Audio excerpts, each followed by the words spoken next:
আজকে ভাইয়া আর লাবুর গায়ে হলুদ। খুশি যেন ধরছেই না। আমার বেষ্টু এখন বৌমনিতে রূপান্তর হতে যাচ্ছে ভাবলেই ড্যান্স দিতে ইচ্ছা করছে আমার। লাবুদের বাড়িতে আজকে হলুদের সকল প্রস্তুতি প্রায় সম্পন্ন হয়ে গেছে। অনেকক্ষণ আগেই এসে পৌঁছে গেছি আমরা। আব্বু আম্মু আর ভাইয়া আসার কথা রয়েছে। জিজুর একটা কাজ পড়ে যাওয়ার আপি আসতে পারছে না। কত আশা নিয়ে বসেছিলাম আপু আসবে ওকে দেখব, কিন্তু আর সেই আশা পূরণ হলো না আমার।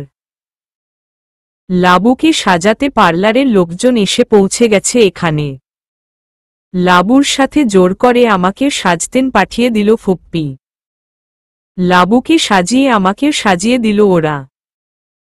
সেজেগুজে খুশি মনে বাইরে বেরিয়ে ভাইয়াকে খুঁজছি আমি, কিন্তু কোথাও ওকে দেখতে পাচ্ছি না। মন খারাপ করে ভিতরে গিয়েই আমার চোখ খুশিতে চকচক করে উঠল। আম্মু আব্বু আর ভাইয়া চলে এসেছে। আব্বু আর আম্মুর সাথে কিছুক্ষণ কথা বলার পরপরই ভাইয়ার সাথে শুরু হয়ে গেল আমার তুমুল ঝগড়া। তার টপিক হলো আমার সাজ পোশাক। উফ, তোর জন্য কোথাও আমার প্রেস্টিজ থাকল না। ওই এভাবে পেতনির মতো সেজেছিস কেন? কি বললি আমি পেতনি? কত সুন্দর করে সাজলাম আর তুই কিনা যা তা বলছিস। দেখতেই পাচ্ছি। এটা বুঝি সুন্দরের নমুনা? একটু ভালোভাবেও তো সাজতেন পারতিস নাকি? পুরো শেওড়া গাছের পেতনির মতো দেখাচ্ছে। বিশ্বাস হচ্ছে না তো ঠিক আছে, ফুপ্পিকে জিজ্ঞেস কর। ফুপ্পি আম্মু তোমরা বলো তো আমাকে কেমন দেখাচ্ছে? সত্যি কি শেওড়া গাছের পেতনির মতো লাগছে? কে বলেছে এসব বাজে কথা? আমার মেয়েটাকে একদম পরীর মতো লাগছে। তুই কারো কথা কানে নিস না কেমন? কি হলো ভাইয়া ব্যাপারটা? তুই এত মিথ্যা বলিস? হায় হায়। ঠিক আছে এবার তোমরা চুপ করো, লাবুকে নিয়ে স্টেজে পৌঁছাতে হবে। লাবুকে নিয়ে স্টেজে বসিয়ে দিলাম আমি। ভাইয়া আগে থেকেই এখানে ছিল। আজকে দুজনকে দারুণ লাগছে। ভাইয়া মেরুন কালারের শেরওয়ানি পরেছেন আর লাবুও ভাইয়ার সাথে ম্যাচিং করে পরেছে সেইম কালারের শাড়ি। পুরো গা ভর্তি ফুলের গহনা। এই ফুলগুলো যেন ওর সৌন্দর্য আরও কয়েকগুণ বাড়িয়ে দিয়েছে। ভাইয়া হা হয়ে তাকিয়ে আছেন ওর দিকে, চোখ সরাতেই পারছেন না। লাবু একবার উনাকে দেখে লজ্জা রাঙ্গা মুখ নিয়ে মাথা নিচু করে বসে আছে আর মুচকি মুচকি হাসছে। আমি আর নিতু আপু ওদের কিছুক্ষণ এভাবে দেখে চলে গেলাম এখান থেকে। সকল মেয়েরা পরেছে অরেঞ্জ শাড়ি আর আমি পরেছি লেহেঙ্গা। কারণ শাড়ি পরা নিষিদ্ধ আমার, আর সেটা মাইকুমির ছানার নিষেধ। তাছাড়া শাড়ি সামলাতে হিমশিম খাই আমি, তাই আর পরিনি। এই রোদ ভাইয়া যে কোথায় হাপিস হয়ে গেল কে জানে, সারা বাড়ি খুঁজেও কোথাও ওর দেখা পেলাম না আমি। হাঁটতে হাঁটতে হঠাৎ সিয়াম ভাইয়াকে দেখতে পেলাম। উনি যদি কিছু জানেন সেই আশাতেই উনার দিকে এগিয়ে গেলাম। উনার সামনে দাঁড়াতেই ঠোঁটের কোণে হাসির রেখা ফুটিয়ে বলে উঠলেন উনি, রোদকে খুঁজছ তো? আমি মাথা নাড়িয়ে হ্যাঁ বোধক ওর জানালাম উনাকে। আসলে ভাইয়া সেই কখন থেকে খুঁজছি, কিন্তু এখনো খুঁজে পাইনি, তাই ভাবলাম কোথায় যেতে পারে। ওদিকে নিতুর সাথে গল্প করছে। এতক্ষণ আমিও ছিলাম, একটা কল আসাতে চলে এসেছ। আমাদের সাথে তুমিও জয়েন করতে পারো। নিতু আপুর সাথে আছে শুনেই মনটা খারাপ হয়ে গেল আমার। ভাইয়ার সাথে গিয়ে নিজেই দেখে আসলাম আমি। নিতু আপুর সাথে আরও কয়েকজন মেয়ের সাথে গল্প করছে রোদ ভাইয়া আর নাহিদ ভাইয়া। অনেকটা দূরে থাকায় টপিকটা ঠিক বুঝতে পারছি না আমি, তবে এই টপিকে কথা বলে খুব হাসাহাসি করছে ওরা। রোদ ভাইয়াকে দেখে বেশ বিরক্তই মনে হচ্ছে, কিন্তু আসছে না। কিছুক্ষণ ওদের দেখে আর দাঁড়িয়ে থাকতে পারলাম না আমি। যেখানে এতক্ষণ ওকে খুঁজছিলাম আমাকে কেমন লাগছল আর ওকে পাঞ্জাবিতে কেমন দেখাচ্ছে সেটা দেখার জন্য। কিন্তু ওর তো আমার জন্য কোনো টাইমই নেই, তাহলে আমি কেন শুধু শুধু ওর পেছনে ঘুরতে যাব? থাক তুই নিজের মতো। মনে মনে কথাগুলো বলে ওখান থেকে চলে এলাম আমি। স্টেজের কাছে আসতেই লাবিব ভাইয়া বলে উঠলেন, কোথায় হাওয়া হয়ে গিয়েছিলে পিচ্ছি? কোথাও দেখতে পাচ্ছিলাম না, আর রোদি বা কোথায়? আমি জানি না ভাইয়া, আমি একটু ওদিকে ছিলাম। আচ্ছা আপনাদের হলুদ দেই। লাবু আর ভাইয়াকে হলুদ দিয়ে ওখান থেকে রুমের উদ্দেশ্যে চলে যাচ্ছি। আমি একটা লম্বা শাওয়ার নিয়ে এক্ষুনি ঘুমিয়ে পড়ব। আর কিচ্ছু ভালো লাগছে না। ভাইয়ার বিয়েতে অনেক মজা করব ভেবেছিলাম, কিন্তু তার কিছুই হলো না। আনমনে হেঁটে হেঁটে কথাগুলো ভেবে চলেছি আমি। আচমকা হাতে টান লাগায়, তাল সামলাতে না পেরে কারো বুকের উপর আছড়ে পড়লাম আমি। মুহূর্তেই কোথায় যেন পৌঁছে গেলাম। সবকিছু এত দ্রুতই ঘটেছে যার কিছুই বুঝতে পারিনি আমি। চোখ তুলে উপরে তাকাতেই অবাক আমি। রোদ ভাইয়া, হুম ভাইয়া দাঁড়িয়ে আছে আমার সামনে আর খিলখিল করে হাসছে। ওর এই হাসির কারণটা বোধগম্য নয় আমার কাছে। ভ্রু কুঁচকে তাকিয়ে আছি ওর দিকে, ও হেসেই চলেছে। কি হলো, এভাবে হাসছিস কেন? আমাকেই বা এখানে নিয়ে এসেছিস কেন বলতো? আমার হাসি পাচ্ছে তাই হাসছি। আর তোকে এখানে আনার অবশ্যই কোনো না কোনো রিজন আছে। সেই রিজনটা কি বলবি একটু? আর তোর হাসি দেখানোর জন্য আমায় এখানে এনেছিস? ওই বান্দরের মতো হাসি দেখতে চাই না আমি। না শুনলাম আমাকে না দেখতে পেয়ে নাকি তুই অস্থির হয়ে আছিস, পাগলের মতো পাগলামো করছিস। জানিস তখন আমি বিশ্বাস করিনি, কিন্তু এখন করলাম। কারণ কি জানিস? আমি জিজ্ঞাসা দৃষ্টিতে তাকিয়ে আছি ওর দিকে। কারণটা হলো সেই কখন থেকে তোকে ডাকছি কিন্তু কোনো সাড়া নেই। কি এত ভাবছিস বলতো? তাই বাধ্য হয়ে এখানে নিয়ে আসতে হলো আমায়। না কিছু না, ফালতু কথা রাখো। আর কেন এখানে এনেছিস সেটা বল, নয়তো আমি যাচ্ছি। আমাকে ছেড়ে কোথায় যাবি হুমম? ভাইয়ার এমন করুণ কণ্ঠ শুনে ভরকে গেলাম আমি। এক পা করে একদম আমার কাছাকাছি পৌঁছে গেল। ভাইয়া পেছনে থেকে হাত বের করে আমার মুখকে নিজের হাতর তালুর মধ্যে তালু বন্দি করে নিল।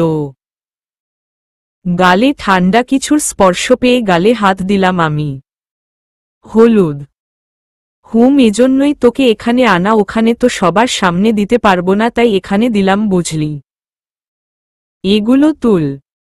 আমি হলুদ দেই না, এসবে অ্যালার্জি আছে আমার। তুলব না। এতক্ষণ তোকে খুব কিউট লাগছিল এটা ঠিক, কিন্তু এতটাও নয় যতটা আমার দেওয়া হলুদের পর লাগছে। তোর থেকে চোখ সরাতেই পারছিলাম না আমি। আচ্ছা এত সেজেছিস কেন বলতো? কোথায় আমি সাজলাম? এতক্ষণ মানে এতক্ষণ কোথায় ছিলিস তুই? মিছা কথা বলিস না।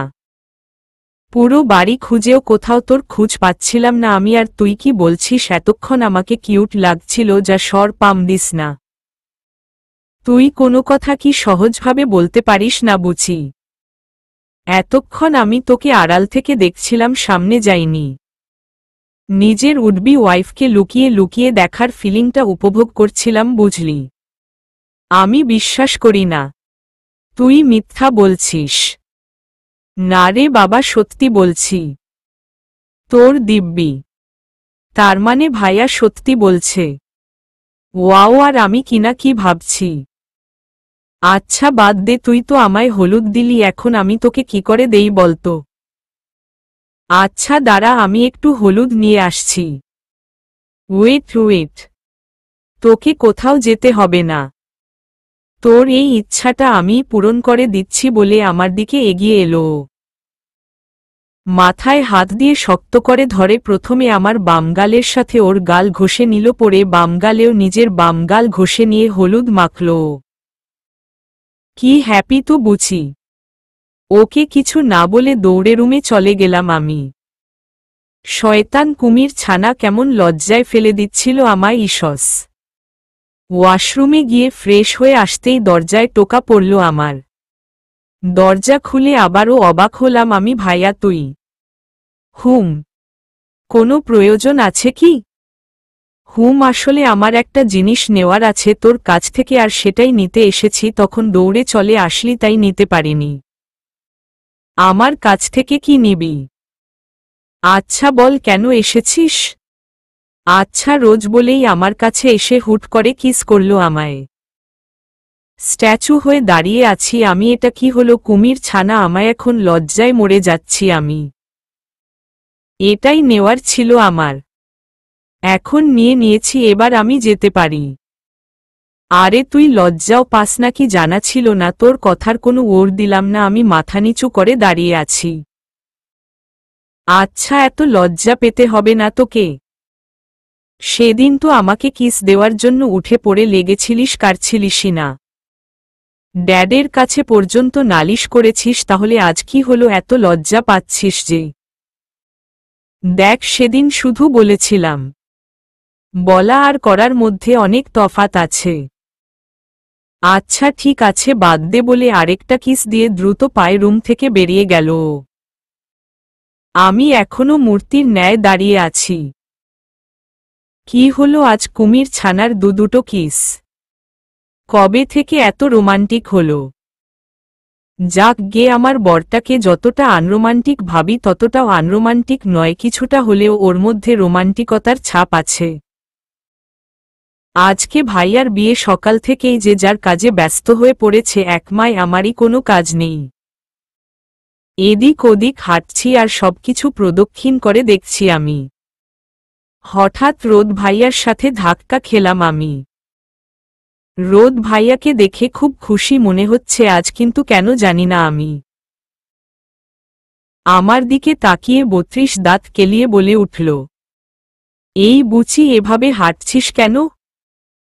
দেখতে পাচ্ছিস না কত ছেলেরা চারদিক ঘুরে বেড়াচ্ছে, আর তুই কিনা বেখালি হয়ে হাঁটছিস? কোনো কাজ নেই তোর? না, আমার কোনো কাজ নেই। একটা ইম্পর্ট্যান্ট কাজ আছে, আর সেটা হলো এই বাড়ির সেই কতগুলো ছেলের দৃষ্টি আকর্ষণ করা, বুঝেছিস? মুখ ভেঙচি কেটে আমার কথা শুনেই রাগে গজগজ করতে লাগলো ও। কি বললি তুই? ছেলেদের দেখার জন্য এভাবে হাঁটছিস? আর এটাই তোর একমায় কাজ? সে কি এত কাছ থেকেও শুনতে পাসনি তুই? তাহলে আবার বলবো নাকি ভাইয়া? চুপ কর, তোর মুখে আটকাচ্ছে না এসব কথা বলতে। আমার সামনে তুই অন্য ছেলেদের নিয়ে কথা বলছিস। বলছি, আরও বলবো, তাতে তোর কি? বুঝি এখন এভাবে কথা বলছিস তো? যখন আমি উল্টোটা করব তখন বুঝবি। কেঁদেও কুল পাবি না। উল্টোটা করবি মানে? কি করবি তুই? জাস্ট ওয়েট এন্ড ওয়াচ বলে ডেবিল মার্কা হাসি দিয়ে চলে গেল ও। আমি এখনো থম মেরে বসে আছি। কি করবে ও? আর কি বলে গেল? ধুর, কেন যে এই পচা মাথায় সহজে কিছু ঢুকে না কে জানে। লাবুদের বাসায় পৌঁছে গেছি বেশ কিছুক্ষণ আগেই। লাবুকে খুব সুন্দর লাগছে আজকে। খয়েরি লেহেঙ্গায় দারুণ মানিয়েছে ওকে, ভাইয়ার চয়ে যাচ্ছে বলতে হবে। ওর চেহারায় অন্যরকম একটা মায়ার আভা দেখতে পাচ্ছি আমি, হয়তো এই মায়াবী রূপেই কোনো একদিন ডুব দিয়েছেন উনি। সত্যি ভালোবাসাগুলো খুব অদ্ভুত, প্রথমে যদিও আনন্দ দেয়, পরে আবার কোনো এক ঝড় এসে সবাইকে কাদায়। কারো কারো জীবনে আবারও সবকিছু ঠিক হয়, আর কারো জীবনে হয় না। আমার আর লাবুর জীবনই সমান। দুজনেই ভালোবেসে অনেক কষ্ট পেয়েছি, কিন্তু ফাইনালি আজ ওরা সব বাধা পেরিয়ে এক হচ্ছে। আশা করি আগামী দিনে সুখী দম্পতি হবে ওরা। আমিও রোদ ভাইয়াকে নিয়ে খুব ভালো থাকবো, কোনো ঝামেলা থাকবে না আমাদের মাঝে। আর ঝগড়াও করব না ওর সাথে, একদম গুড গার্ল হয়ে থাকবো যেমনটা ও চায়। লাবুকে রেখে বাইরে হাঁটছি আমি, তখনই দেখলাম বাগানের একপাশে এক গাধা মেয়ের সাথে গল্পে ব্যস্ত কুমির ছানা। কিন্তু এখন নিতু আপু কোথাও নেই। ভাইয়া দিনকে দিন কেমন যেন হয়ে যাচ্ছে। আগে যেই ছেলে কোনো মেয়ের সাথে কথা বলতো না, সবাইকে ইগনোর করত, সেই ছেলে এখন মেয়েদের সাথে কথা বলছে, এটা ভেবেই অবাক হয়ে যাচ্ছি আমি। অন্যদিকে রাগে সমস্ত শরীর জ্বলে যাচ্ছে আমার। আমি পাশ দিয়ে যাচ্ছি, তাতেও কোনো রেসপন্স করল না ও। আমাকে দেখেও না দেখার ভান করে দাঁড়িয়ে আছে। হারামজাদা কুমির ছানা, এখন কিছু বলবো না, আজকে বাসায় যেতে দে, তারপর বুঝবি। আমাকে দেখিয়ে মেয়েদের সাথে ফুসুর ফাসুর বার করছি আমি। আমি যাচ্ছি তখনই নিতু আপুর সাথে ধাক্কা খেলাম আমি, সাথে সাথে ওর হাতে থাকা পানির বোতলটা ঠাস করে পড়ে গেল। বোতল পড়ার শব্দ পেয়ে আমার পাশে এসে দাঁড়ালো ভাইয়া। এটা কি করলি? রোজ একটু দেখে হাঁটবি তো নাকি? ভাইয়া পানি খেতে চেয়েছিল আর তুই কিনা ফেলে দিলি, সেবার কি হবে? শালি ডাইনি রাক্ষসী, আমাকে এত কথা শুনাইস না। খুব দরদ হয়েছে না রোদের জন্য? তোদের এই পিড়ি তো দুদিনে বার করব আমি। হুহ, থাক নিতু, এটা বুচির স্বভাব। আমার সব জিনিস ওর নষ্ট করা চাই। এই কাকফাটা রোদের মধ্যে দাঁড়িয়ে থেকে তেষ্টা পেয়েছিল, কিন্তু বুচি সব নষ্ট করে দিল, আর খাওয়া লাগবে না আমার। না না ভাইয়া, তুমি 1 মিনিট দাঁড়াও, আমি আবার এনে দিচ্ছি। রোজ এটা তুই ঠিক করিসনি। সবকিছু নিয়ে দুষ্টুমি ভালো নয়। আপু, তুমি যেভাবে বলছো যেন আমি ইচ্ছে করে এটা করেছি। আরে বাবা, কেন বুঝছো না? এটা একটা অ্যাক্সিডেন্ট, জাস্ট, আর কিচ্ছু না। তুমিও বেখেয়ালে হাঁটছিলে আর আমিও ব্যাস। না থাক, লাগবে না। বুঝি তুই এবার শান্তি পেয়েছিস। এটা অ্যাক্সিডেন্ট নয়, ইচ্ছা করে করেছিস, সবটা তোর প্রিপ্ল্যান্ড। যা এবার শান্তিতে ঘুরে বেড়া। তুই যদি এটা ভেবে শান্তি পাস তাহলে তাই কর, আমি কিছু বলবো না। জানিস ভাইয়া, মানুষ যে এত রাতারাতি পাল্টাতে পারে সেটা বুঝতে পারিনি আমি। তুই টেনশন করিস না, আমি তোর পানি এনে দিচ্ছি। তুই আড্ডা দে, তোর আড্ডায় কোনো খামতি হতে দিস না।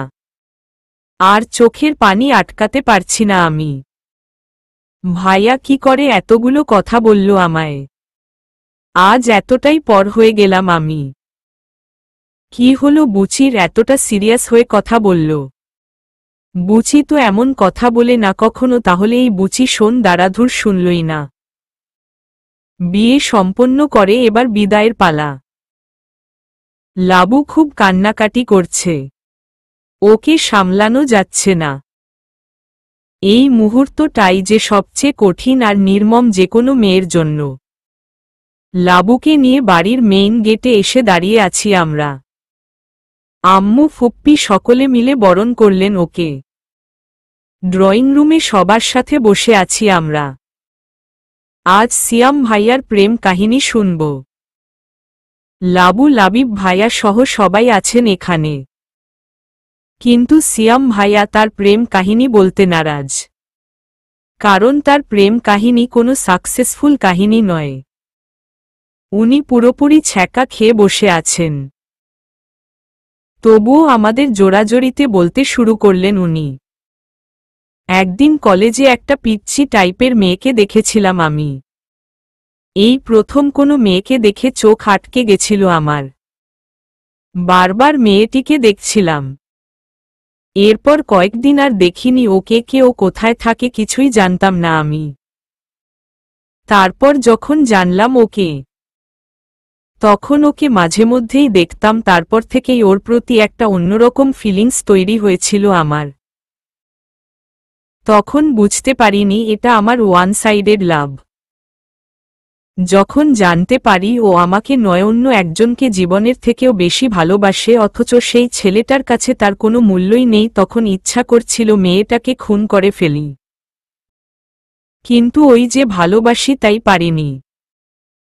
তারপর অনেকদিন ওর সাথে দেখা হয়নি আমার। আমিও চাইনি ওর সামনে যেতে।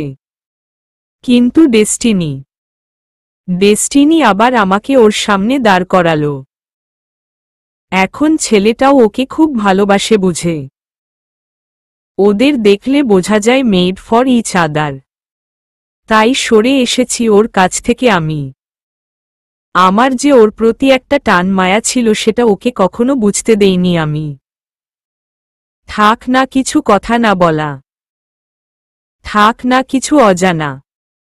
আমি তো আমার মতো ভালো আছি, ওরা ওদের মতো ভালো থাক। আমার শহরের অলিতে গলিতে প্রতিটি কোনায় একমায় ওর বসবাস, আর ওর শহরে আমি শুধুমাত্র একটা দীর্ঘশ্বাস। তাই দীর্ঘশ্বাস হয়ে থাকার চেয়ে না থাকাই ওম বলে মনে করি আমি। সিয়াম ভাইয়া কাকে এত ভালোবাসত? কে সেই মেয়ে? কিন্তু উনাকে দেখে বুঝার উপায় নেই উনি কাউকে ভালোবেসে এতটা কষ্ট বুকে চেপে রেখেছেন দেখে কেমন স্বাভাবিক মনে হয় আমার। পৃথিবীর সকল ভালো মানুষের জন্য হয়তো এত কষ্ট থাকে। রোদসিয়াম মেয়েটাকে? ধুর বাদ দে, তুই চিনবি না। আচ্ছা এবার লাবিব ভাইয়াকে ছাড়, আর কতক্ষণ বসিয়ে রাখবি বলতো? লাবিবসিয়াম আমি হয়তো মেয়েটাকে চিনি, হয়তো চিনি না, তবে বলবো তুমি যা করেছ ঠিক করেছ। যদি তুমি মেয়েটাকে সত্যি ভালো না বাসতে তাহলে এভাবে ও ভালো থাকার জন্য সরে আসতে পারতে না। শুধু কাছে পাওয়ার সাথে চলার নামই ভালোবাসা নয়, ভালোবাসার মানুষটাকে সুখে রাখার জন্য দূরে সরে যাওয়াটাই বড় ভালোবাসা। সেটা কজনই বা করতে পারে? নাহিদ আচ্ছা ভাইয়া ছাড়ুন, রোজ যাও লাবিবাকে নিয়ে। লাবুকে রেখে চলে আসলাম আমি। আজ ওদের স্পেশাল রাত বলে কথা, আর টাইম ওয়াস্ট করা উচিত হবে না। এখন লাবুর বাসর রাতে কিছুই করতে পারছি না আমি। ভাইয়ার বোন হয়ে ভাইয়ের বাসরে ডিস্টার্ব করা কেমন খারাপ দেখায়, তাই লাবুকে ছেড়ে দিতে হলো আমায়। রুমে বসে আছি আমি, তখনই রুমে প্রবেশ করল ভাইয়া। ভাইয়াকে আমার রুমে আসতে দেখে খানিকটা অবাক হলাম আমি। এই রাতের বেলায় ও আমার ঘরে কেন? এসেই ধুম করে শুয়ে পড়ল আমার বিছানায়। আমি এখনো অবুঝ বাচ্চার মতো তাকিয়ে আছি ওর দিকে। কি হলো, এভাবে তাকাচ্ছিস কেন? যেন ভূত দেখছিস? ভূতই তো। তুই এত রাতে আমার ঘরে কেন? যা বের হ, আমি ঘুমাবো। ঘুমাবি? আয় আমার পাশে এসে ঘুমা। তোকে না করেছে কে? দেখ ফালতু বকিস না, এবার যা এখান থেকে। যাব না। শোন না, রোজ আমার ঘর সিয়াম নাহিদ আর তোর ভাই রিজু দখল করে নিয়েছে, এখন আমি কোথায় থাকবো? তাই ভাবলাম তোর ভাই যেহেতু আমার রুমে সেহেতু আমি ওর বোনের রুমে ঘুমাবো, তাহলে সবটা শোধবোধ হয়ে যাবে। চোখের ইশারায় কি বলিস? যা ভাগ বলে হাত ধরে টেনে তোলার চেষ্টায় আছি আমি। ওর হাত ধরতেই অবাক আমি, হাত এত গরম। এই তোর জ্বর নাকি?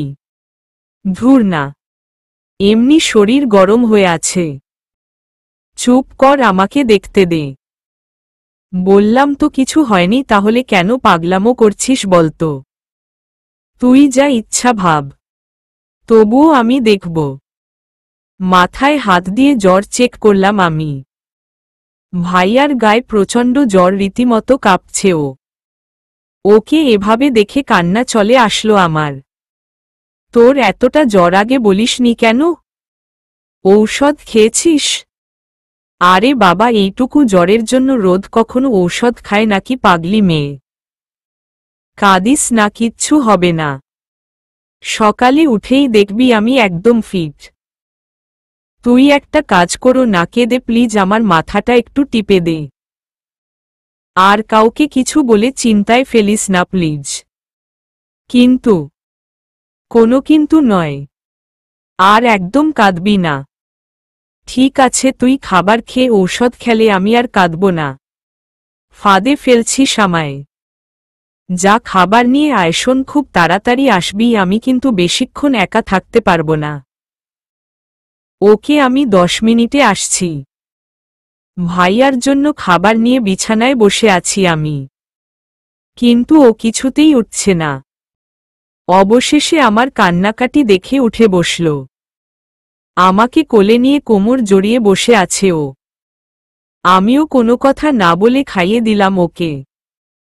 একটু খাওয়ার পরপরই খেতে অনীহা প্রকাশ করল ভাইয়া, তাই বাধ্য হয়েই প্লেট রেখে দিতে হলো আমায়।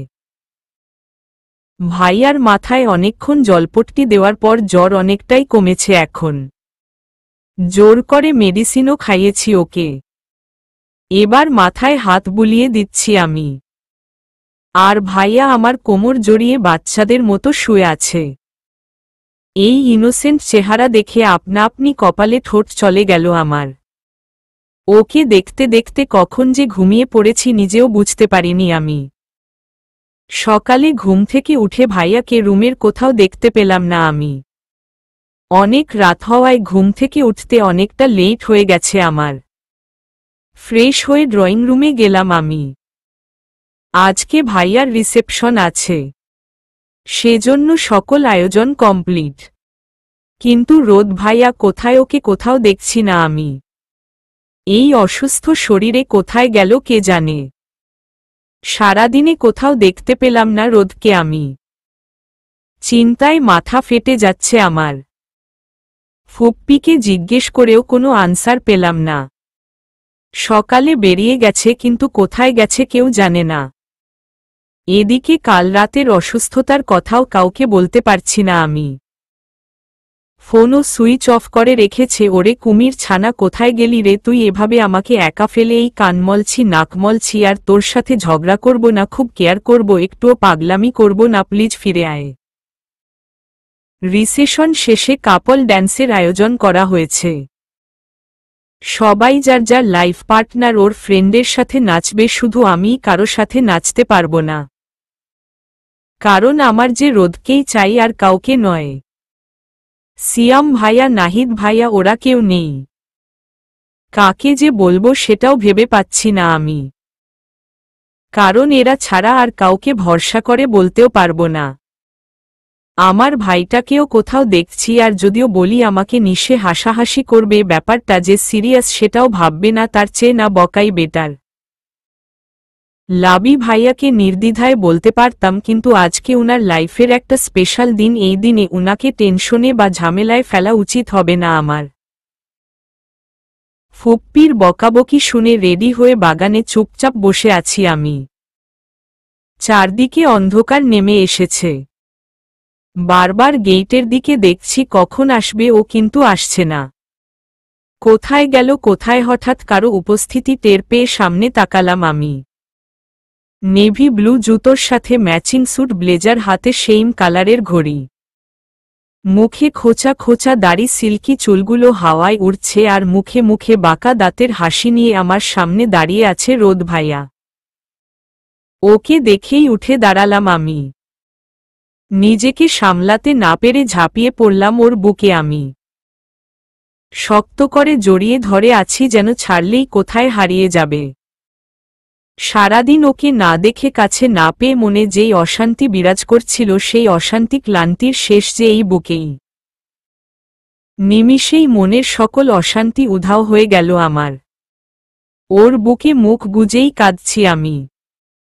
এক হাতে আমার মাথায় হাত বুলিয়ে অন্য হাতে আমাকে জড়িয়ে ধরে বলে উঠল রোদ, কি হয়েছে বুচি, এভাবে কাঁদছিস কেন?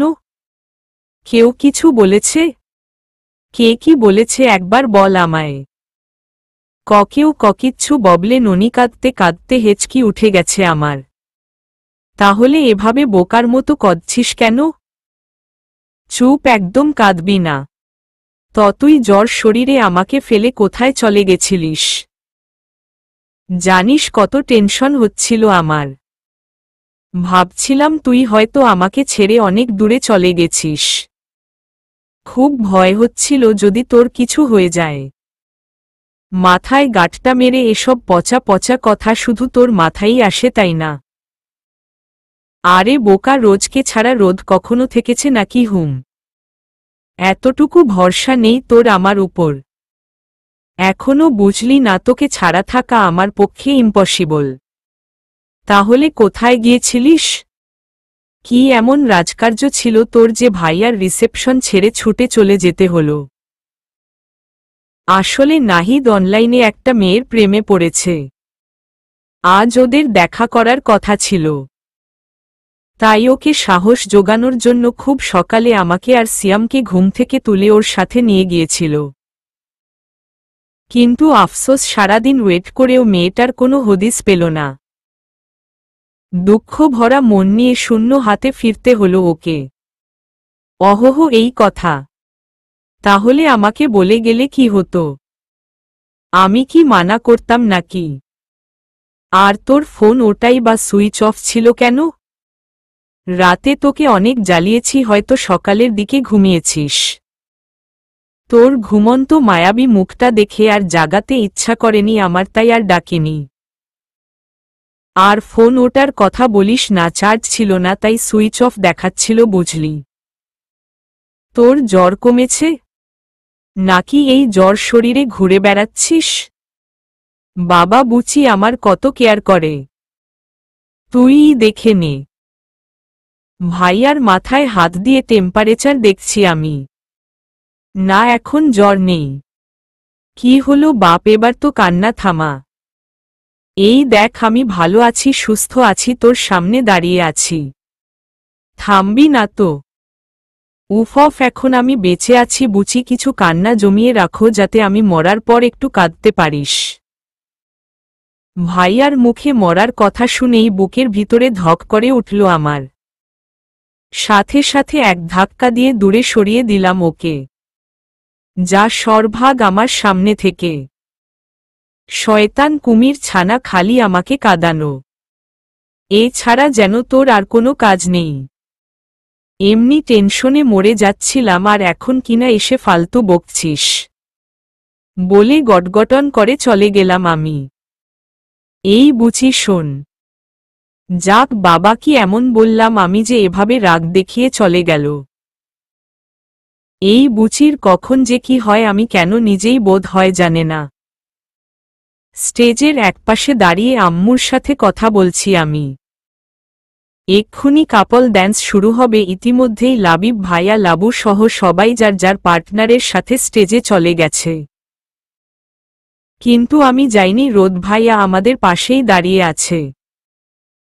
চোখের ইশারায় অনেকবার আমাকে যাওয়ার কথা বললেও আমি সেদিকে পাওয়া না দিয়ে আম্মুর সাথে কথা বলতে ব্যস্ত হয়ে পড়েছি। স্টেজ থেকে লাবিব ভাইয়া আর লাবু কন্টিনিউসলি ডেকে চলেছে আমাদের, কিন্তু আমি নড়ছিই না। আম্মু অনেকবার বলেছেন, কিন্তু কথাগুলো কানেই যায়নি আমার। বাধ্য হয়েই আমার সামনে এসে দাঁড়ালো ভাইয়া। ওকে দেখেও না দেখার ভান ধরে আছি আমি। হঠাৎ কানের কাছে ফিসফিস কথার আওয়াজ শুনে ভাইয়ার দিকে তাকালাম আমি। এতক্ষণ ধরে সবাই তোকে ডাকছে, শুনতে পাচ্ছিস না তুই? দাঁত কিরমির করে, এক্ষুনি চল, ওখানে যাব। আমি যাব না। তাই যাচ্ছি না। তোর যেতে হলে তুই যা, আমাকে বলতে আসিস না। তোর মতামত জানতে চাইনি আমি, তোকে যেতে বলেছি। বললাম তো যাব না। আম্মুসরোজ, কেন জেদ করছিস? সবাই কখন থেকে ডাকছে, যা। আর দেরি করিস না। আম্মুর কথার কোনো জবাব দিলাম না। আমি যেভাবে দাঁড়িয়েছিলাম এখনো সেভাবেই আছি।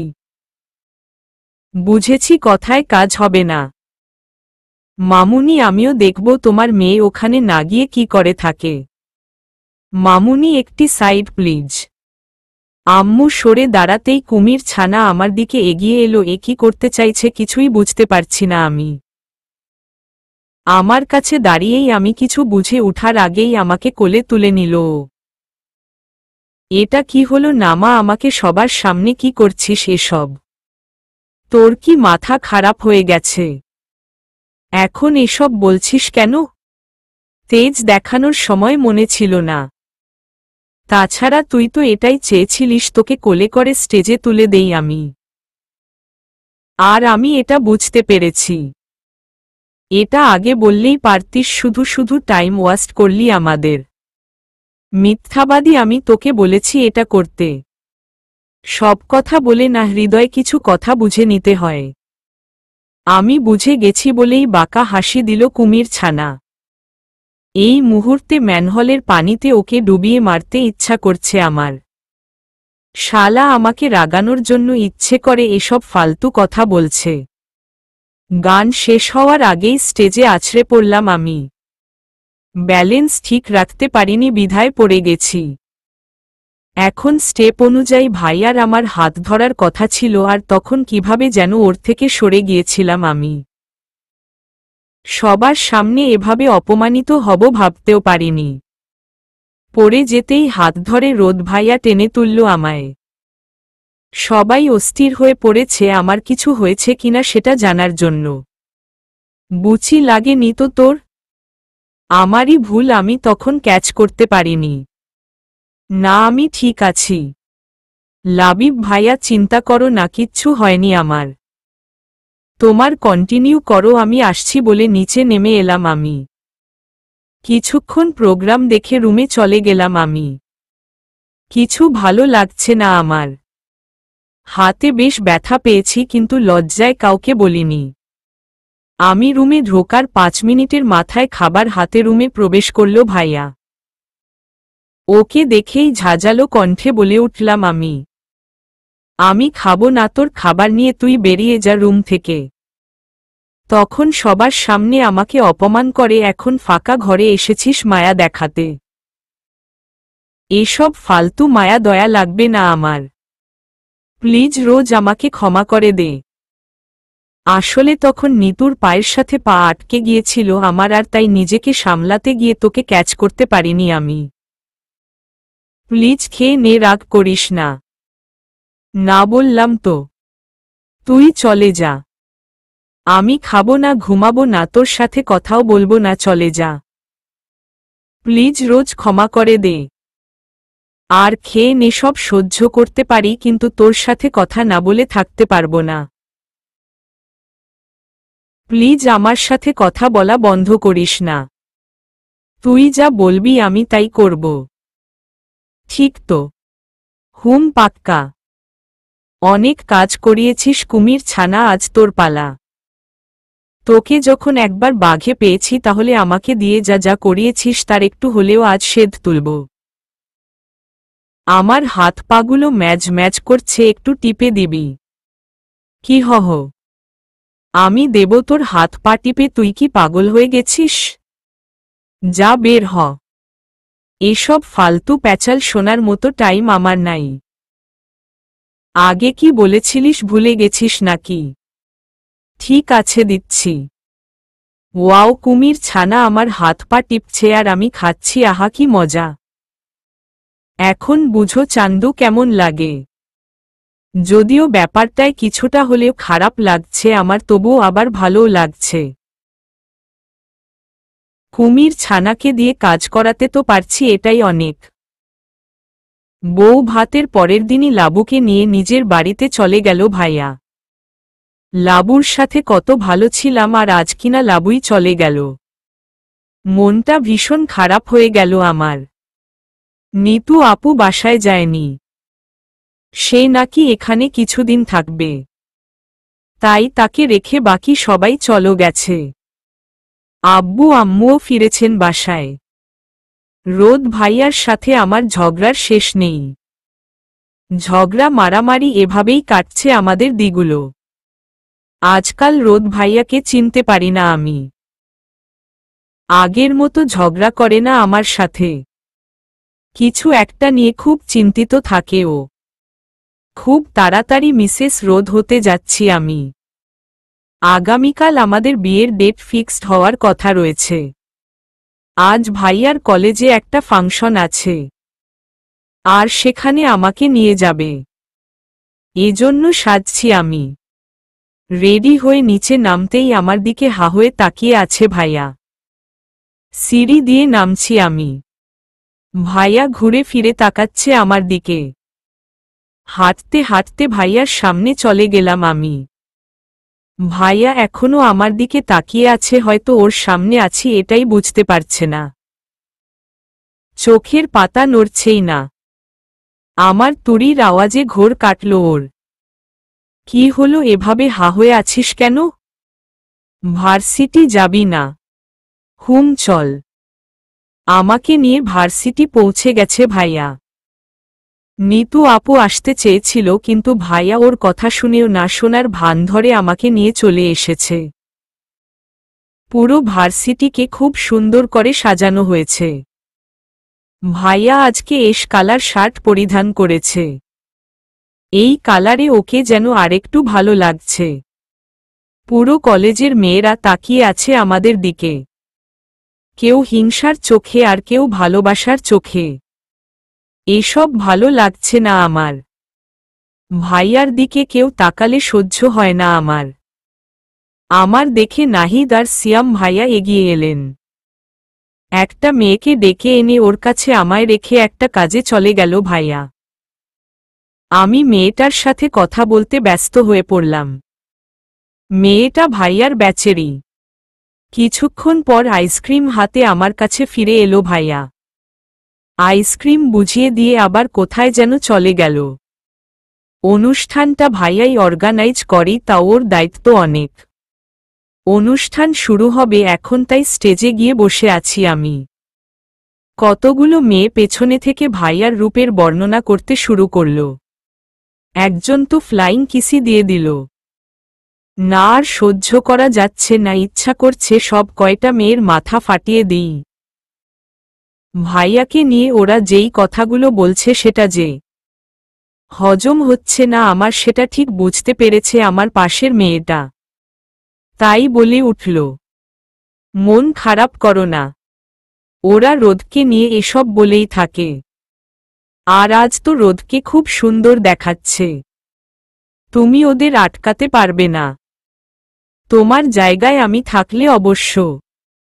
উৎসুক চোখে তাকিয়ে আছি উনার দিকে আমি। আপনি কি করতেন? এখানে যেহেতু এতগুলো মেয়ে ওকে গিলো খাচ্ছে, সেহেতু আমি ওকে রং মাখিয়ে দিতাম যাতে কেউ আর ওর দিকে না তাকাতে পারে। অহোহ, আইডিয়া মেয়েটা খারাপ বলেনি। চেয়ার থেকে উঠে দাঁড়িয়ে ছোট লাগালাম ভাইয়ার কাছে আমি। স্টেজের পেছনে কারো সাথে কথা বলছে ভাইয়া।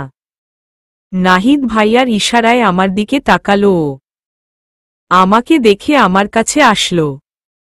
কি হয়েছে, এনি প্রবলেম? কি বল? কে কি বলেছে? কেউ কিচ্ছু বলেনি। তাহলে কি হয়েছে? এখানে থাকতে ভালো লাগছে না। একটু ওয়েট কর, আমার কাজটা শেষ করেই আমি আসছি। না সেটাও নয়, আসলে আমার কিছু টাকার প্রয়োজন। কিছু টাকা দিবি আমায়? কি খাবি আমাকে বল, আমি এনে দিচ্ছি। টাকা নিয়ে এদিক ওদিক একা একা কোথায় ঘুরবি? তার চেয়ে আমাকে বল, আমি এনে দিচ্ছি। না please, give me some money please. Okay okay দিচ্ছি, বাট একা একা কোথাও যাবি না। ঠিক আছে বলে চলে এলাম আমি। দোকানে গিয়ে কিছু রং কিনে আবারও ভাইয়ার সামনে গেলাম আমি। কি হয়েছে আবার? আমার সাথে ওদিকে একটু যাবি? খুব দরকার ছিল। ভাইয়াকে নিয়ে ক্যাফের দিকে গেলাম। ধীরে ধীরে ওর কাছে যাচ্ছি আমি। ভাইয়া ভাবছে হয়তো অন্য কিছু করব, তাই শুধু বলছে, রোজ কি করতে চাইছিস তুই? দেখ, এটা ফাজলামো করার জায়গা নয়। ওর কথার পাওয়া না দিয়ে দুহাতের তালুতে লেগে থাকা রং ভালো করে ভাইয়ার মুখে ঘষে দিলাম আমি। কালো রংটায় দারুণ মানিয়েছে ওকে। এখন আর কিউট লাগছে না, কেউ তাকাবেও না এসব ভেবে হাসছি আমি। হঠাৎ ঠাসস। গালে হাত দিয়ে চোখ ভর্তি পানি নিয়ে ভাইয়ার দিকে তাকিয়ে আছি আমি। ভাইয়া, তুই আমায় মারলি, তাও এই ভরা কলেজে সকলের সামনে। মারলাম। তুই এখনো কি বাচ্চা আছিস যে যখন যা ইচ্ছা তাই করবি? কি করেছিস এসব? আমাকে কি তোর জোকার বা সং মনে হয়? এভাবে সকলের সামনে জোকার না বানালে, আমাকে ছোট না করলে তোর হচ্ছিল না, তাই না? তুই আমাকে ছোট করার জন্য এতটাই মরিয়া যে কি করছিস না করছিস তার কোনো হুঁশই নেই। ছি, রোজ এতদিন সবকিছু তোর বাচ্চামো পাগলামো ভেবে ছেড়ে দিয়েছি। এখন তো দেখছি কোনোটাই তোর বাচ্চামো নয়, তুই মেন্টালি সিক, তাই সবসময় উল্টা পাল্টা বিহেভ করিস। ভাইয়ার কথাগুলো আমার বুকে তীরের মতো বিঁধছে। কত সহজে এতগুলো কথা শুনিয়ে দিল আমায়। আশেপাশে কত লোকজন আছে, সবাই সবটা দেখছে, তবে ওর চোখে মুখে রাগ স্পষ্ট দেখতে পাচ্ছি আমি। রাগে গজগজ করছে। ফোন হাতে নিয়ে কাকে একটা কল দিয়ে আসতে বলল এখানে। ভাইয়া আমার কথাটা শোন, আমি তোকে ছোট করার জন্য কিছু করিনি। শুধু ওই মেয়েগুলো তোকে খারাপভাবে দেখছিল আর সেগুলো নিতে পারছিলাম না আমি, তাই এমন করে ফেলেছি, দাঁড়া আমি মুছে দিচ্ছি। হাতের ইশারায় ডোন্ট টাচ মি। আমাকে স্পর্শ করবি না তুই। যাই বলিস না কেন আমি বুঝে গেছি তুই কি চাস। আমাকে সবার সামনে ছোট করাই তোর মূল লক্ষ্য ছিল, দেখ তুই সাকসেস। সবাই এখন আমাকে এভাবে দেখবে, হাসাহাসি করবে, এবার খুশি তো তুই। ভাইয়া শোন না। এরই মধ্যে নাহিদ ভাইয়া এসে উপস্থিত হলো আমাদের সামনে। কি হয়েছে রোদ, এত আর্জেন্ট ডাকলি বলেই হা হয়ে রোদের দিকে তাকিয়ে আছেন উনি, তোর এই অবস্থা কেন? এখনো বুঝতে পারিস নি কে এটা করতে পারে? শোন নাহিদ, তুই প্লিজ আজকে আমার একটা উপকার কর। কোনো প্রশ্ন কোনো আপই করিস না, শুধু আমি যা বলবো তাই করবি। এভাবে কেন বলছিস রোদ? বল কি করতে হবে, আমি করব। এই বুচিটাকে আমার সামনে থেকে নিয়ে যা। ওকে সহ্য করতে পারছি না আমি। এখানে থাকলে ওকে কি করব নিজেই জানি না। আজ সব সীমা অতিক্রম করে ফেলেছে ও, আর ছাড় দেওয়া যাবে না। প্লিজ ওকে বাসায় পৌঁছে দে প্লিজ। কিন্তু রোদ প্রোগ্রাম তো আগেই বলেছি, কোনো প্রশ্ন কোনো আপই নয়। ঠিক আছে, তুই গিয়ে ফ্রেশ হয়ে আয়, আমি ওকে পৌঁছে আসছি। ভাইয়া আমি যাব না, তোর সাথে আমার কিছু কথা আছে, প্লিজ শোন। রোজ চলো, এখন ওর মাথার ঠিক নেই, কি বলে বসবে কেউ জানে না। প্লিজ আর আপই করো না। কিন্তু ভাইয়া ভাইয়া আমি যাব না, গেলে শুধু তোর সাথেই যাবে। নাহিদ নিয়ে যা ওকে। আমাকে নিয়ে চলে যাচ্ছে নাহিদ ভাইয়া। এতবার ওকে ডাকলাম আমি, কিন্তু একটা বারের জন্যও আমার দিকে ফিরেও তাকালো না। এতটা অন্যায় করে ফেলেছি আমি। নাহিদ ভাইয়ার সাথে বাসায় যাচ্ছি আমি। এখনো চোখের পানি বন্ধ হয়নি, শুধু রোদের মুখটা মনে পড়ছে আমার। রোজ প্লিজ এভাবে কেঁদো না। রোদ যদি শুনে পুরো রাস্তা তুমি কেঁদে ভাসিয়েছ তাহলে খুব কষ্ট পাবে। এখন রেগে আছে তাই এসব বলেছে, বাসায় ফিরলেই দেখ সব ঠিক হয়ে গেছে। রোদ তোমার উপর বেশিক্ষণ রাগ করে থাকতেই পারবে না। আর হ্যাঁ, একটা কথা না বলে থাকতে পারছি না, রোজ আজকে যেটা করেছ সেটা ঠিক করোনি তুরিমি। পাবলিক প্লেসে এতটা দুষ্টুমি করা উচিত হয়নি তোমার।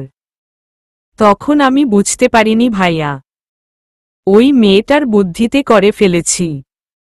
এতে করলে পরে কি হবে একবারও ভাবিনি আমি। সত্যি আমি চাইনি ভাইয়া সবার সামনে ছোট হোক। আমার ভুলের জন্য আজ ভাইয়া কতটা কষ্ট পাচ্ছে। ভাইয়া বাসায় আসুক, আমি ওর কাছে ক্ষমা চেয়ে নেব, আর কখনো ওর সাথে বাজে বিহেভ করব না। লক্ষ্মী মেয়ে হয়ে থাকব। মেয়ের কথাই মানে। কোনো মেয়ে এসব করতে বলেছে রোজ? ওই তো যার সাথে আমায় দেখা করিয়ে দিয়েছিলে সে। ও মাই গড নেহা, আমার আগেই ভাবা উচিত ছিল। নেহা সেদিনের রিভেঞ্জ এভাবে নেবে ভাবতেও পারিনি আমি। এতটা ভুল কি করে করলাম আমরা? কোনো নেহা ভাইয়া? কিসের রিভেঞ্জ? ওই যে একটা মেয়ে রোদকে ভালোবাসতো আর তুমি তাকে রোদের পেছনে ছাড়িয়েছিলে, ও সেই মেয়ে। ওই নেহা আপু। আসলে ভাইয়া আমি তো একবারই উনাকে দেখেছি তাই চিনতে পারিনি। ওই শাকচুন্নির জন্য আমি রোদ ভাইয়াকে কষ্ট দিলাম। আচ্ছা বাদ দাও, আমি ভার্সিটি গিয়ে ওকে দেখে নিচ্ছি আর যত তাড়াতাড়ি সম্ভব রোদকে বাসায় পাঠিয়ে দিচ্ছি। চিন্তা করো না ওকে। আমি মাথা নাড়িয়ে হ্যাঁ জানালাম ঠিকই, কিন্তু মন কিছুতেই সায় দিচ্ছে না আমার। ভাইয়া ক্ষমা করবে তো আমায়, নাকি এই একটা ভুলের কারণে ওর জীবন থেকে সরিয়ে দেবে আমায়? না না, এ হতে পারে না। এটা কি ভাবছি আমি? রুমে বসে চোখের পানি ফেলছি আমি। সন্ধ্যা হয়ে গেছে কিন্তু ভাইয়া এখনো আসেনি। ফোনে বারবার ট্রাই করছি কিন্তু ফোন তুলেনি। হঠাৎ ফুপ্পি রুমে প্রবেশ করল আমার। রোজ তুই কাঁদছিস? সকালে কত হাসি খুশি মুডে রোদের সাথে গেলি আর ফিরে এসেই রুমে বসে চোখের পানি ফেলছিস কেন? মা কি হয়েছে? রোদ কিছু বলেছে?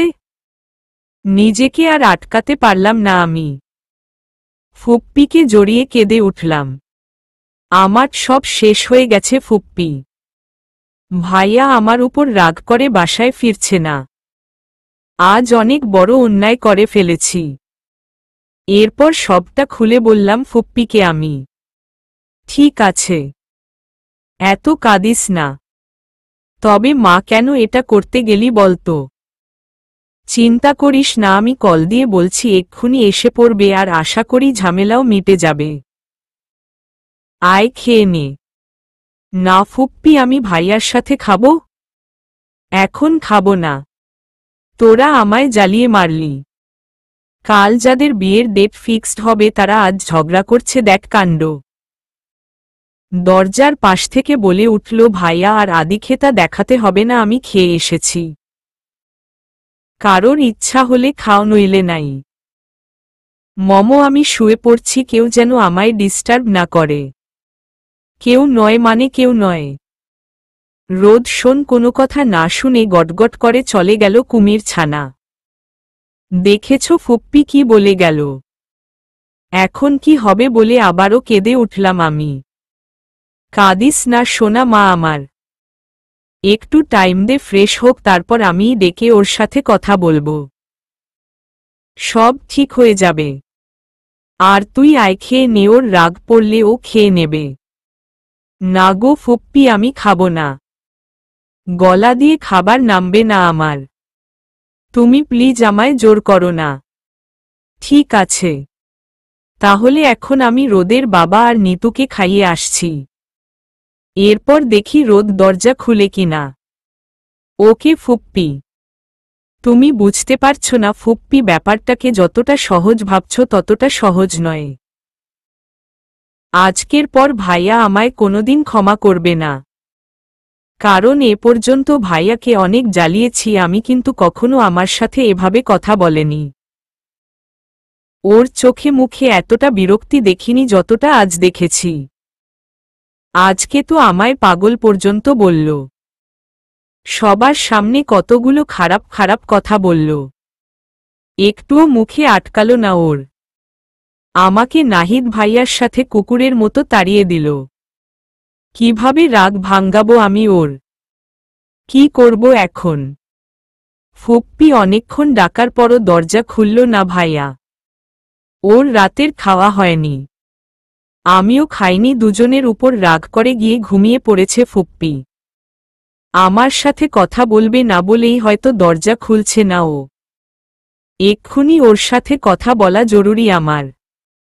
তাই চোখে মুখে পানির ঝাপটা দিয়ে ভাইয়ার রুমের উদ্দেশ্যে বেরিয়ে গেলাম আমি। দরজা খোলা দেখে ভিতরে ঢুকে পড়লাম। ঘরে কেউ নেই। ভাইয়া কোথায় গেল? আর দরজাই বা খোলা কেন? হয়তো বাইরে গিয়েছে। সোফায় বসে ভাইয়ার রুমে ফিরার জন্য ওয়েট করছি আমি।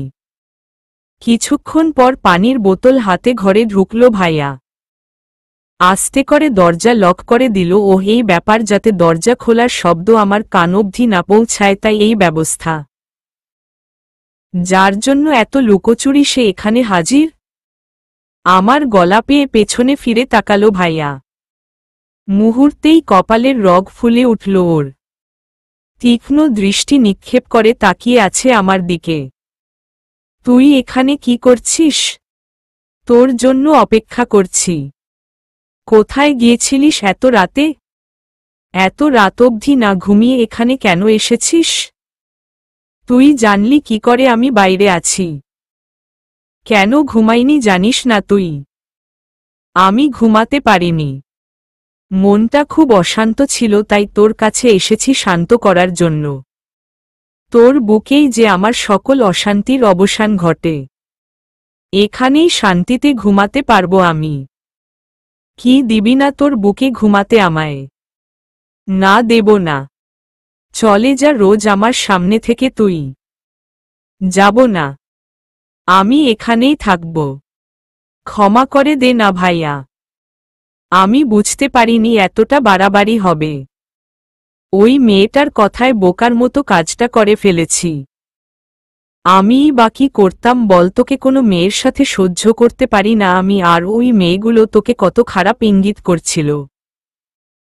কেউ কেউ তো তোকে ফ্লাইং কিসও করছিল। ওসব দেখেই মাথাটা গরম হয়ে গিয়েছিল, তাই এমন করে ফেলেছি। আর ভুল হবে না প্লিজ। এই দেখ কান ধরছি, তবু এবারের মতো ক্ষমা করে দে। এত কিছুর পর তোকে ক্ষমা করা যায় না রোজ। আজ যা করেছিস তা কখনো ভুলতে পারবো না আমি। শুধু তোর জন্য আজ কলেজে সবাই আমাকে নিয়ে হাসাহাসি করেছে, কিন্তু কিছু বলতে পারিনি আমি। মেয়েগুলো আমায় দেখছিল, খেয়ে তো ফেলেনি। ভালো জিনিসে 10 জন নজর দেয়, তাই বলে কি 10 জন সেই জিনিসটাকে পায়? পায় না তো। যাক গে, চলে যা রোজ আমার সামনে থেকে, নইলে। থামলি কেন বল? নইলে কি করবি? মারবি আমায়? তাহলে মার। আমাকে মেরেও যদি তুই শান্তি পাস তাহলে তাই কর। তবুও রাগ করে থাকিস না প্লিজ। আমি তোর উপর রেগে নেই রোজ। খামোকা আমাকে রাগাস না। আমি আজ এটা বুঝে গেছি তুই এখনো অ্যাডাল্ট নস, বাচ্চা। তাই অন্যের বুদ্ধিতে ভালো মন্দ বিচার না করেই এসব ফালতু কাজ করিস। যদি সত্যি ভালো মন্দ বুঝার বোধবুদ্ধি তোর থাকতো তাহলে আজ এটা ঘটাতে পারতিস না। একবার অন্তত আমার মান সম্মানের কথা ভাবতিস। কিন্তু তুই তো রোজ কারোর ভাবাভাবির দাঁড়াইস না। আমি মানছি আমি ভুল করেছি, তাই বলে এভাবে কথা বলবি আমার সাথে তুই? এই ভাইয়া, আগে অনেক জ্বালিয়েছি, কই কখনো তো এভাবে রিয়্যাক্ট করিসনি। আমার পাগলামো ভেবে ছেড়ে দিয়েছিস, তাহলে আজ কেন এতটা বিরক্ত তুই? তুই যাবি এখান থেকে, নাকি গাড় ধরে বের করে দেব? ওর কথাগুলো শুনে চোখ থেকে টপ টপ পানি পড়ছে আমার। ভাইয়া, তুই এই কথাটা বলছিস কি করে? তুই কি সেই রোদ যে সবসময় রোজকে আগলে রাখত, সব পাগলামি সহ্য করত? না না, তুই আমার রোদ হতেই পারিস না। শোন, এসব ইমোশনাল কথা বলে আমাকে ভুলাতে পারবি না। বুঝেছি, কথায় কাজ হবে না।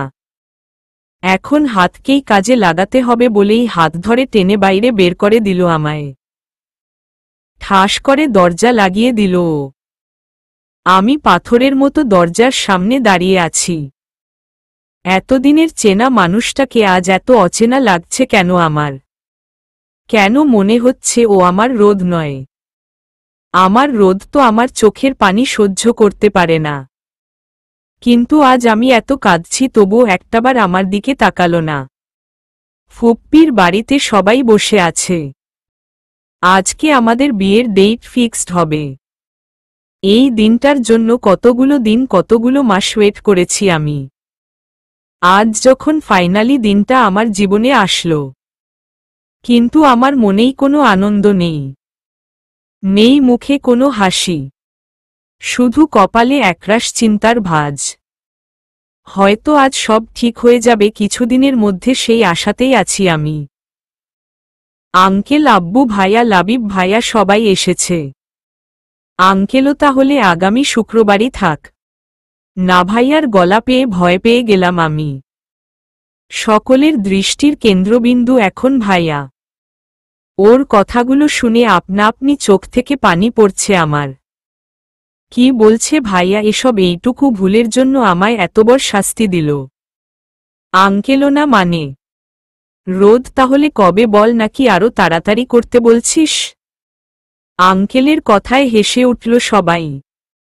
না ড্যাড, তাড়াতাড়ি নয়, হয়তো কোনোদিনই এই বিয়ে হবে না। আঙ্কেল রোদ, কি বলতে চাইছো তুমি?